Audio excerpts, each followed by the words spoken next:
Hello everyone, আমি এই মুহূর্তে অবস্থান করছি ধোরানগর বটতলায়। ধোরানগর বটতলায় একটি বসার জায়গা তৈরি করে প্রবাসী রুবেল এই বড় ভাই এখন বর্তমানে ইটালিতে আছে। এই রুবেল ভাইয়ের উদ্যোগে এটা হচ্ছে এবং আমরা এই মিস্ত্রির সাথে একটু কথা বলবো আসলে এই বড় ভাইয়ের এই উদ্যোগটা নেওয়ার পিছনে কি কারণ রয়েছে। ভাই এই জিনিসটা যে করতেছে ইনি কোথায় থাকে?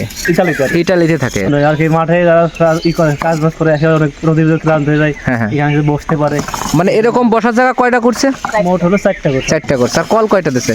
কল 3টা দেবে আর কি, 3টা দেবে আর বাকি 2টা করবে। মিস্ত্রি ভাইয়ের সঙ্গে কথা বলার পরে আরো যে কয়টি আছে আপনাদের আমি দেখানোর উদ্দেশ্যে রওনা করলাম। আর একটা কথা জানিয়ে দেই, এই বিলটির নাম ব্যাংডুবির বিল বলে থাকে সবাই, কাদিরপাড়া ব্যাংডুবির বিল বলে থাকে। এই মাঠটি অনেক বড় হওয়ার কারণে প্রবাসী রুবেল ভাই হয়তো ভেবেছে যে এখানে কৃষকরা সারাদিন কাজ শেষে একটু এসে বিশ্রাম নেবে, কারণেই তার এই উদ্যোগ নেওয়া। তো দর্শক, অনেক কথা হলো, আর যে 3টি আছে আপনাদের আমি একটু দেখাবো।